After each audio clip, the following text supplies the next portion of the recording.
Hello, bachcho. Let's see this question. The question says that which of the following lubricates ligaments and tendons and is an important constituent of synovial fluid? Option A, pectins. Option B, lipids. Option C, hyaluronidase. And option D, hyaluronic acid. तो इस question में बात की गई है regarding the lubrication that is provided to the ligaments and tendons. ठीक है, and also ये एक इम्पॉर्टेंट कंस्टिट्यूएंट है of the synovial fluid. Okay, तो इस क्वेश्चन में जो की कंसेप्ट है that is regarding the synovial fluid. Now ये साइनोवियल फ्लूइड कहाँ पे प्रेजेंट रहता है? This is present between the joints. ठीक है, ये कौन से जॉइंट्स में प्रेजेंट रहता है? This is present in the knee joint.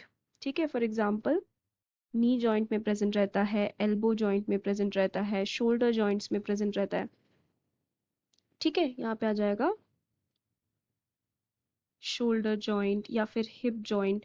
इन सारे जॉइंट्स के अंदर साइनोवियल फ्लूइड प्रेजेंट रहता है. ये क्या करता है? ये फैसिलिटेट करवाता है, it facilitates easy and smooth movement of the bones. ठीक है, smooth movement of the bones. अगर हम इसके कंस्टिट्यूएंट्स की बात करें तो यहाँ पे क्या होता है कि जो साइनोवियल फ्लूइड रहता है, synovial fluid is secreted into the joint cavity. ठीक है, जॉइंट के बीच में जो एक कैविटी रहेगी उसके अंदर it is secreted by the synovial membrane. Synovial membrane इसको सिक्रीट करवाता है. ओके, एंड ये बेसिकली इसका जो यूज रहता है या इसका काम क्या होता है, ये इंक्रीज करवाता है द विस्कोसिटी. ठीक है, viscosity and elasticity of the articular cartilage.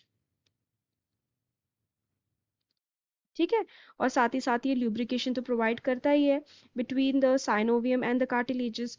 तो इसका जो लाइक मेन कंस्टिट्यूएंट होता है जो ये काम करता है दैट इज हाइलुरोनिक एसिड. तो अगर हम ऑप्शंस में देखें तो option D will be the correct answer for our question, that is hyaluronic acid. Option A में हमें पेक्टिन दिया है और ऑप्शन बी में लिपिड दिया है. तो साइनोवियल फ्लूइड के ये दोनों कंपोनेंट्स तो होते ही नहीं है बिल्कुल, so this will be wrong. Then option C में हाइलुरोनिडेज दिया है which is an enzyme which will break down hyaluronic acid. So this will also not be the correct answer. So we can write it down in the conclusion that the correct answer for this question is option D, that is hyaluronic acid. I hope you have understood it well. Best of luck.